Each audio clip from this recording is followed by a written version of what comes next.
In the early hours of the morning, Ozioma went to her restaurant with a black clay pot which the old witch gave her. She placed it under her legs and urinated inside it just as the old witch instructed her. Then she hid the pot inside the kitchen where no one would find it.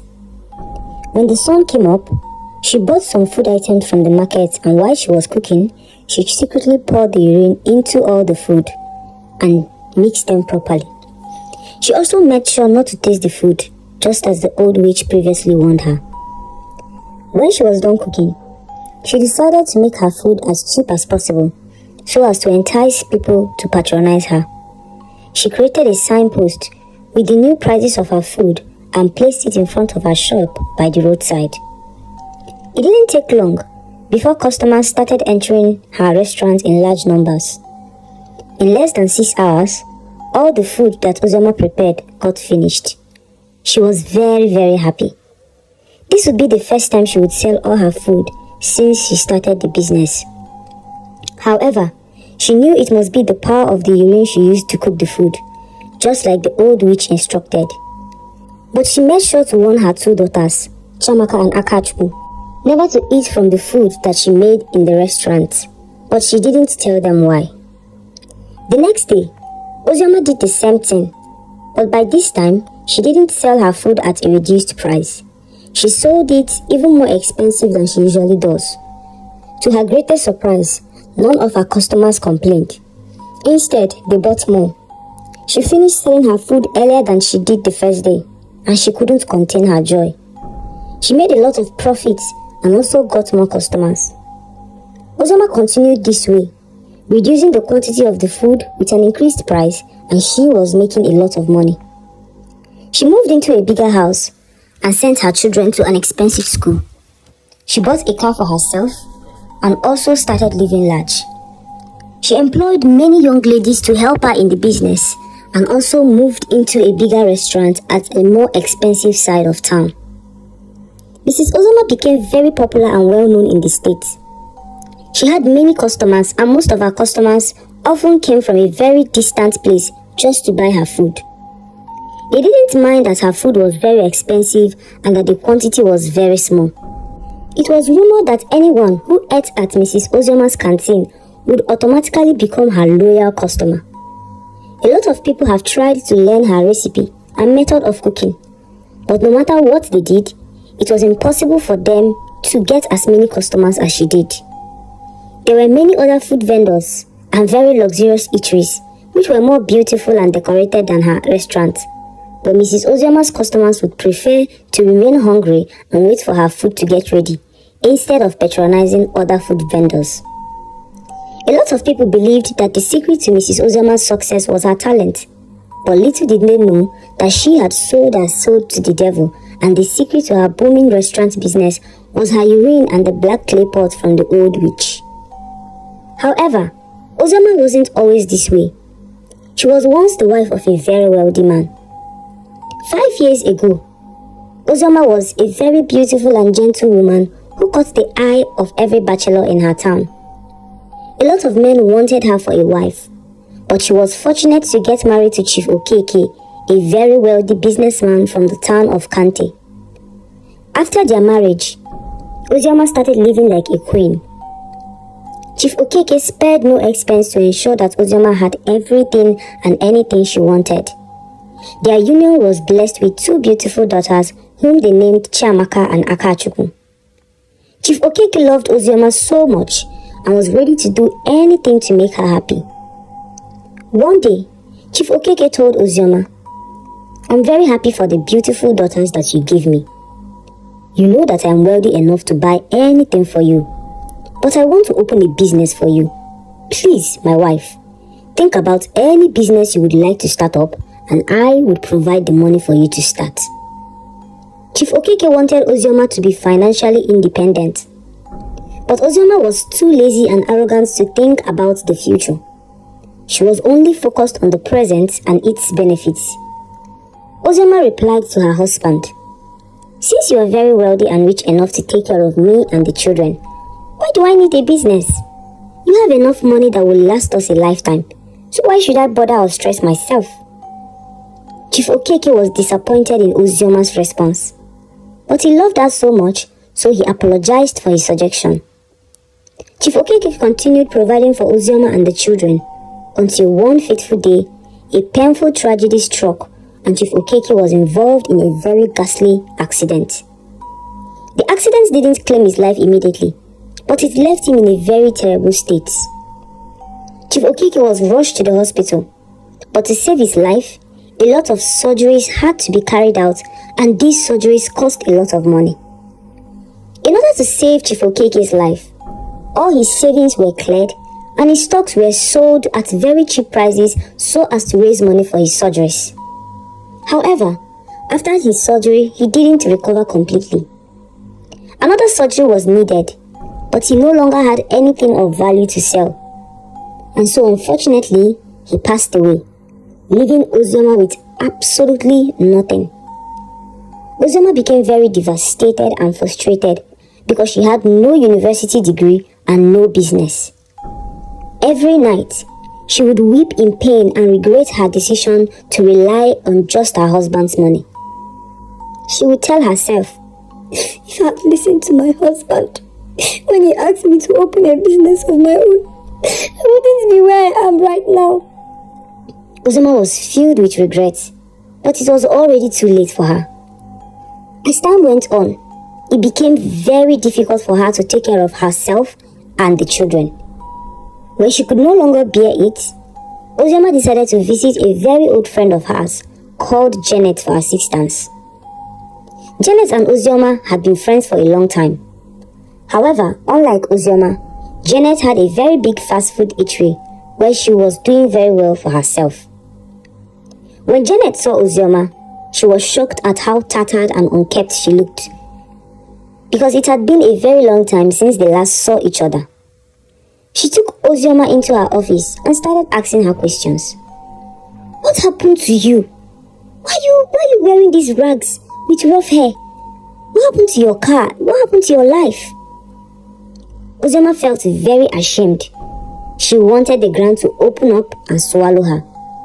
Janet always knew her as the wife of a very wealthy man who wore designers and the most expensive human hairs, so it was very surprising when Janet saw Ozioma looking like a slave and beggar. Ozioma felt very embarrassed, but she swallowed her pride and went on her knees. She told Janet, "Please, my friend, I need your help. Ever since my husband died, things have been very difficult for me and the children. We find it very difficult to feed ourselves and we don't even have a place to stay. Please, can you help me? I'm ready to do anything." Janet looked at Ozioma with pity. Then she asked Ozioma to stand up and sit on the chair. Then she told Ozioma, "I can't give you money because I know you would come back tomorrow to ask for more. I want you to think of a business you can do and I would loan you some money to start up." Ozioma couldn't believe her ears. She felt very happy and excited that Janet was willing to assist her. Without thinking much, she told Janet, "I love the business you are doing. I'm a good cook and I know I would make a lot of profit and money if I start selling food like you." Janet kept quiet for a while. Then she took a deep breath and told Ozioma, "I would loan you 500,000, but you have to pay me back in 6 months." Ozioma was very, very happy and grateful. She went on her knees once again and thanked Janet for her kindness and generosity. When she got money from Janet, she paid for a small shop by the side of a very busy road and started her own restaurant. However, the harder Ozioma tried, the more losses she incurred in her business. She did all she could to make sales, but it was as if the whole street was avoiding her store. In less than 3 months, the business swallowed all the money she loaned from Janet and she went back to square one. Out of shame and disgrace, she went back to meet Janet. She was scared to tell Janet what happened, but Janet's reaction surprised her. It was as if Janet already knew that Ozioma would lose all the money. When Ozioma went to Janet's house, Janet said to her, "I know that you lost all the money I loaned you for the business. Uzoma suddenly became scared and ashamed. But Janet told her, "Don't worry, I would loan you another money for your business. But this will be the last time. And if you can't pay me back this time around, I will take one of your daughters as my payment." Uzoma couldn't believe her ears. She felt Janet was joking. She didn't think she was serious, but then she realized Janet was very serious. However, Uzoma didn't have a choice. She needed the money and there was no way she would pay the 500,000 Janet loaned her earlier, so she accepted. However, she loaned 2 million this time. Uzoma resumed her business once again and did everything possible to make it work. She swallowed her pride and met other food vendors to tell her the secret to their businesses, and they all shared their business strategies with her. But even after Uzoma implemented these strategies, she still wasn't making profits. Instead, she was losing money every single day. It didn't take long before Uzoma became broke again. She became very scared because she knew what would happen because of the agreement she had with Janet. She thought about her past and how good things were for her before the death of her husband, and she regretted her decisions once again.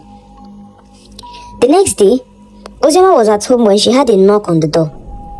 When she opened the door, she was shocked to see Janet by her doorstep. Janet lived very far from Uzoma's house, so Uzoma was surprised as to how Janet knew that her business had crashed and that she had lost all the money once again. When Janet entered Uzoma's house, she could see how Uzoma was trembling. Her daughters were sleeping peacefully in a corner of the room, and Uzoma believed that Janet would take one of them. "Our agreement was 6 months, but I can tell your business has crashed once again. I hope you haven't forgotten our agreement." Uzoma was speechless. She couldn't say anything. Tears started streaming down from her cheeks, and she went on her knees and pleaded with Janet to please spare her. Janet looked at her for a while and then told her to sit down. She drew closer to Uzoma and told her, "I understand your situation because I have been where you are before. You are my friend and I want what is best for you. I would show you how to become rich and how to make a lot of money from your business, but you must be willing to do whatever it takes." Uzoma sat down and listened carefully to Janet. Her ears were itching to hear more and more because she was desperate for a solution. "I'm ready to do whatever it takes. Please, just tell me what needs to be done. I'm tired of living in shame and poverty." Janet smiled at Uzoma's determination and told her, "Tonight, I would take you to meet a very powerful woman who would help you with your business. All the men and women in the eatery business meet her and ask for her assistance to become successful in their businesses, including me." Uzoma was a Christian, so she tried to ask Janet more about this powerful woman. "A powerful woman? Where is she? What is her name? How do you know her? What is her name?" But Janet suddenly became angry at her. "My friend, if you are not interested in doing what needs to be done, then choose one of your daughters to repay your debt, just as we previously agreed." Uzoma knew she had no choice. She couldn't afford to lose any of her children. She told Janet that she would follow her to see the woman, and a time was fixed for their visit. When it was time for them to leave, Uzoma left her children in the care of her neighbors and went to see Janet. They started the journey to see the powerful prophet using Janet's car. The journey was very long and tedious. They drove and drove until it became very dark. When it was almost midnight, they arrived at a small village. The village looked ancient with huts and palm fronds as roofs. They had no electricity and the road was very rough. Janet parked her car in the village and they continued the journey by leg. Uzoma noticed something about this village. She noticed that there were no youths or children. All the occupants of the huts were very elderly and old people, with grey hair and thin flesh. Uzoma followed Janet as they walked through the village into the forest. They walked for a while until they got to a particular hut. It was a small one, smaller than the rest, and you would have to bend very well to fit into the entrance. When they got into the hut, it was like a new world entirely. They found themselves in a very thick forest with huge black trees and blue leaves. The sky was very dark and the moon was blood red. It was also raining and the forest was wet. Uzoma followed Janet as they walked through the forest. While they walked, it continued raining on them. However, Uzoma noticed that the rain that were falling from the skies were different, and it tasted very different.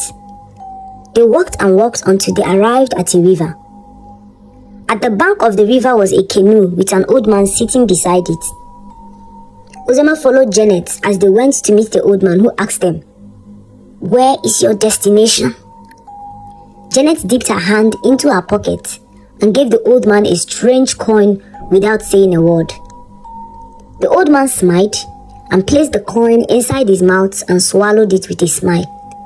Then he climbed into the boat and asked the two women to join him. Uzoma was skeptical at first, but she followed suit when Janet entered the canoe and sat down. Uzoma was very scared, but she knew better than to say a word. Besides, she had gone too far to turn back now. As the old man started paddling the canoe, Uzoma looked closely at the river and discovered that it was not made of water. It was a river of blood, and the rain that was falling earlier wasn't water either. It was raining blood, and they were all drenched in blood. Uzoma became petrified. Janet could tell Uzoma was scared, so she held Uzoma's hand and gestured to her to keep quiet. As the old man continued paddling, they arrived at a part of the river with some strange items floating on it. Uzoma looked closely at those items and discovered they were human body parts. She couldn't say a word, but tears formed in her eyes. It was obvious that she regretted following Janet. After a few minutes, they arrived on an island. Janet and Uzoma left the canoe and climbed into the island. On the island was a very big hut, which stood on its own. In front of its entrance was a calabash of fire. Together, the two women entered the hut with Uzoma following behind. Inside the hut, it was very dark and filled with human skulls and bones. They met an old blind woman seated on a mat, who strangely recognized Janet immediately, even without seeing her. "My daughter, you are back again." Janet and Uzoma sat on a stand that was provided. Then Janet said, "Yes, mother, I am back again." "Who is the young, beautiful lady beside you?" "She's my friend, and I've brought her to you for help. She owns a restaurant, and she needs you to help her as well." "Are you sure she's willing to do whatever it takes?" Janet looked at Uzoma, who was still traumatized by all she had just witnessed on their way to the hut, and signaled to her to respond. Yes, ma. I am willing to do whatever it takes to be successful in my business like the other business owners." The old woman laughed weakly. Then she told Uzoma, "You must take an oath that no one must know of this visit, and you must carry out my instructions to the latter, or you would lose your life. The task required for each person is different, but I pray yours is easier." Uzoma simply nodded her head to all the old woman said, just as Janet previously told her to do on their way to the place. The old woman picked up some cowries, made some strange incantations, and then she poured the cowries on the sand. She looked up to Uzoma and smiled. "You are a lucky woman. All you have to do is to ensure that you urinate inside a special clay pot that I will give to you. And every morning, you would use the urine to cook the food you will sell for the day." Uzoma looked at the old woman in shock.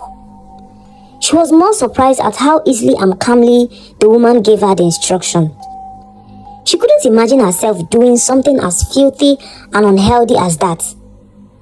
She looked at Janet, but Janet had a frown on her face and she didn't understand why. She wanted to dispute the old woman's instructions, but she recalled the warning that she was given when they initially entered the hut. The old woman stood up and went through a strange door inside her hut. Then some minutes later, she came out with a big, locally crafted black clay pot which had some beads decorated around it. She told Ozioma, "Take this bowl and do as I instructed you. That is all. When you do this, any customer that enters your shop and eats your food will forever remain loyal to you. However, there is a warning you must adhere to at all costs." "What warning, ma?" "You must make sure that you do not eat from the food you prepared or you will die. Make sure your children or anyone related to you by blood doesn't eat from the food either, or they would die." Ozioma thanked the old woman and collected the black clay pot. The old woman showed them another door inside the hut and instructed them to pass through it. Immediately they entered the door, they found themselves back at the village where they previously parked their car. Ozioma followed Janet into the car and they started the journey back home. While they were going, Ozioma noticed that something wasn't right. Janet's expression was cold, and it was obvious that something was disturbing her. However, Ozioma kept to herself and said nothing, because she was already angry at Janet for taking her to see the old woman. When they got to Ozioma's place, Janet dropped her off and drove off without saying a word. It was in the early hours of the morning when they arrived, so there was no one awake. Ozioma quietly entered her house and went to bed. The next day, Ozioma went to her restaurant with the black clay pot which the old woman gave her. She placed it under her legs and urinated inside just as the old witch instructed her. Then she hid the pot inside the kitchen where no one would find it. When the sun came up, she bought food items from the market, and while she was cooking, she secretly poured the urine into all the food she was cooking and mixed them properly. She also made sure not to taste the food, just as the old woman previously warned her. When she was done cooking, she decided to make the food as cheap as possible, so as to entice people to patronize her. She created a signpost with the new prices of her food and placed it in front of her shop by the roadside. It didn't take long before her customers started entering her restaurant in large numbers. In less than 6 hours, all the food that Ozioma prepared got finished, and she was very happy, because this was the first time she would sell all her food since she started the business. However, she understood that it must be the effect of the urine she used to cook, just like the old witch instructed. But she sternly warned her 2 daughters never to eat from the food she cooked at the restaurant, but she didn't tell them why. When Ozioma saw that she was making a lot of money, she decided that she would pay Janet the money she was owing her. So one fateful morning, Ozioma went to pay Janet a visit. She went with some money to offset the debts that she owed Janet. When she got to Janet's house, Ozioma was shocked at what it looked like. Janet was now staying in an uncompleted building, and she looked very tattered and wretched. Janet was surprised at how beautiful and expensive Ozioma looked. She knew Ozioma had started doing as the old witch instructed her. Ozioma asked her, "What happened to you? Why are you living in a place like this? What happened to your mansion and your business?" Janet laughed at Ozioma's words. It was obvious she knew something that Ozioma didn't know. Ozioma said to her, "Thank you for your help. You are a very good friend. I appreciate everything you have done for me." Then she handed Janet a bag of money which summed up to 5 million naira. A lot more than what she owed Janet. "This is the money I owe you. Please accept it with interest. Maybe you can use it to set up yourself once again." Janet smiled at Ozioma and she said to her, "I don't need the money." "Ozioma, I didn't give you the money to help you. I know that the money wouldn't yield any profit. It was an evil money, and anyone I loaned it to would never be able to pay me back. I only wanted to initiate you into the cults. That was why I gave you the money, to force you to join." I wanted to leave the cult, but I had to bring someone else before I would be able to leave. Uzoma became very shocked and also disappointed. But she was more confused as to why Janet would refuse to accept the money despite the condition she was living in. She asked Janet, "What really happened? What happened to your finances and businesses?" Janet shook her head in shame. She took a deep breath and told Uzoma, "I used to struggle in life just like you. I almost gave up on life and began to contemplate suicide. This was until I met an old school friend. She introduced me to the old witch. Unfortunately, when the old woman spoke to the cowries and read my fate, she said I had to kill a human being every day and use the person's blood to cook my food and make my snacks. She told me I didn't have a choice, and if I refused to do as I was told, I would die. But I refused. I couldn't bring myself to shed blood. However, I started having terrible nightmares that felt so real. I was unable to sleep at night or during the day. I was tormented until I eventually gave in. The first person I killed was a man who had been disturbing me for a relationship. I told him to come to my house and I poisoned him. Then I killed him and drained his blood.